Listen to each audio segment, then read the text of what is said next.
Ayan, malapit na tayo. Ayun na yung farm. Yung bukid kung saan nakatanim yung mga sibuyas. Ito yung mga tanim nila. Tanim na sibuyas. Doon sa bandaron, mayroong kamatis. At may mga palayan din doon.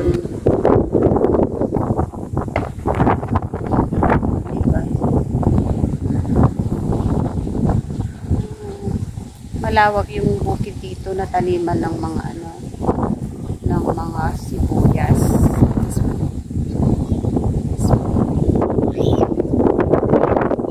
Punta tayo doon sa bandaron. Tingnan natin yung mga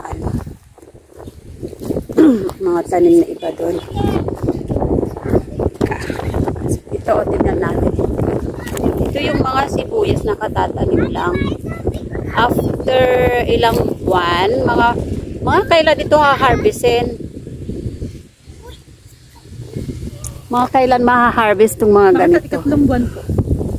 So, ngayon is January. January, February, March. Okay, mga March ito. Pero pwedeng harvestin. Kulang sibuyas, mga 4 na buwan ganun. Kasi matagal laman ang kulay sa puti. Ano ba to? Pula o puti? Puti. Puti. So, mga March ito. Alam, punta tayo doon. Dito kati sa gitna para di ka matulas.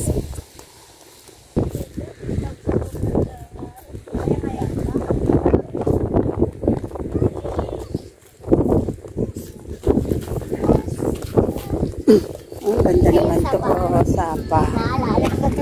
Sapa. Sapa.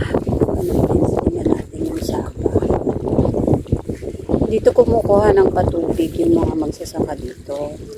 Meron silang patubig. Ang ganda. Doon sa amin kasi irrigation ay pump, water pump ang ginagamit. Hindi, yung pump, yung water, hindi, yung pump. May irrigation na po. Oo, dito may irrigation sila sa San Jose. Dito sa Nueva Ecija may irrigation sila. Doon sa amin sa Pangasinan walang irrigation eh. Kaya ang meron doon yung water pump. Water pump. Dito mayroon silang libreng hindi na sila gagastos sa gasolina.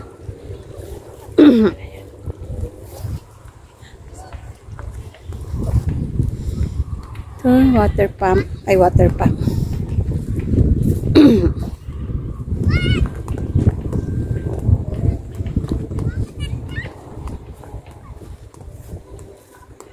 May mga nakukuhang isda rin ba dyan? Ha? May nakukuhang isda dyan? Tulya.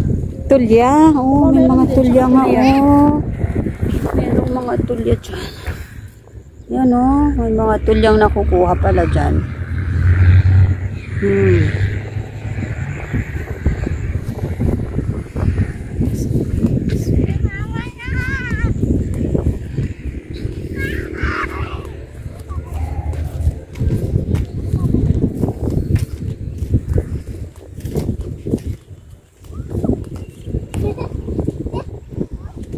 Saya ng bata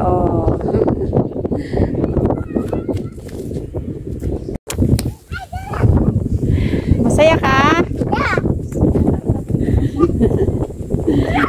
Tuwag-tuwa sila. Tuwag-tuwa yung mga bata sa bukid, diba? Simpleng buhay lang nila pero masaya. Ganyan lang dapat yung mga bata, diba? Active sa bukid. Kalubog na ang araw.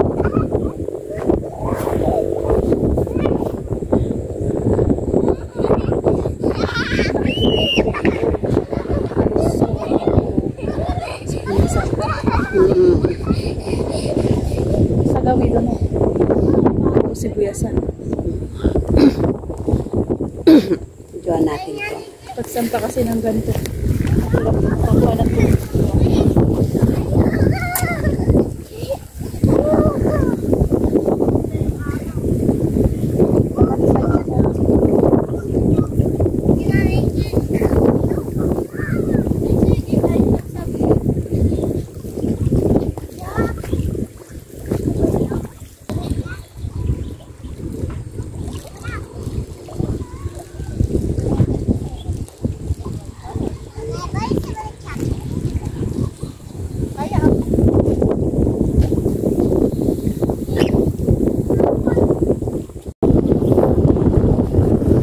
sagana sila sa tubig. Walang problema sa tubig dito yung mga magsasaka. Kasi meron silang irrigation. Merong isling pato.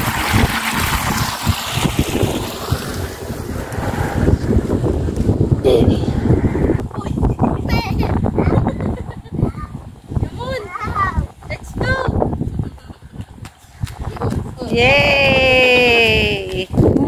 Kamatis. Ang maganda fresh na fresh. Fresh na fresh yung mga kamatis.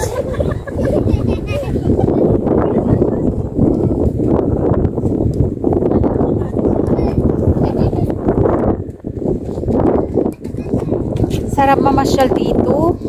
Dati pa po kami namamasyal dito. Talaga? Oo, nag-i-enjoy ka? Yay! Mas magandang mamasyal sa ganito, di ba? Opo, sa burol, ng hangin. doon po sa kahapon din po sa pinuntahan natin. Saya. Oo, saya. Sa may po. Oh, may kulay. May kulay. Ingat, ingat ka.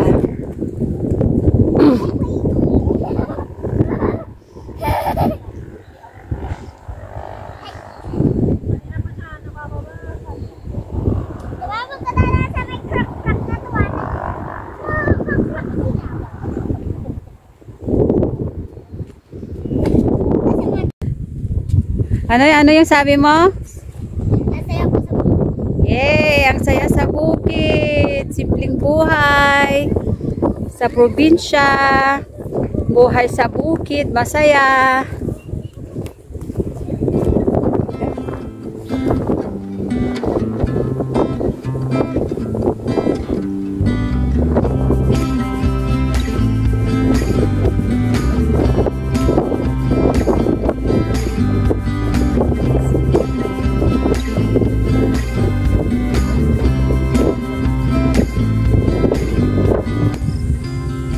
So that's it guys. So nakita natin yung mga pananim dito sa bukid, dito sa farm sa San Jose, Nueva Ecija. So hopefully makabalik tayo dito kapag magha-harvest na sila. Ayan, so happy farming guys!